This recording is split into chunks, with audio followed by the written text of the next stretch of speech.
శ్రావణ మాసంలో వచ్చే సోమవారాలు పరమశివునికి ఎంతో ప్రీతికరమైనవి.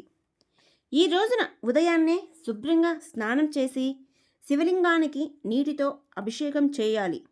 బిల్వదళాలు సమర్పిస్తూ ఓం నమ శివాయ అని జపించాలి. శివుడికి బిల్వదళాలు సమర్పించడం, దీపం వెలిగించడం, శివనామస్మరణం చేయడం ఎంతో పవిత్రమైన ఆచారాలు. ఉపవాసం చేయలేని వారు భక్తితో శివుడిని పూజించి సాత్వికమైన ఆహారం తీసుకోవచ్చు. ఎందుకంటే శివుడికి కావలసింది ఆడంబరం కాదు, నిజమైన భక్తి. ఈ శ్రావణ సోమవారం పరమేశ్వరుని కృపా కటాక్షాలు మీ కుటుంబంపై ఎల్లప్పుడూ ఉండాలని కోరుకుంటున్నాను. హర హర మహాదేవ శంభో శంకర. ఓం నమ శివాయ. సోమవారం చేసే శివపూజ విశేషాల కోసం మన శ్రీమాత క్రియేషన్స్ ఛానల్ని సబ్స్క్రైబ్ చేసుకోండి, లైక్ చేయండి.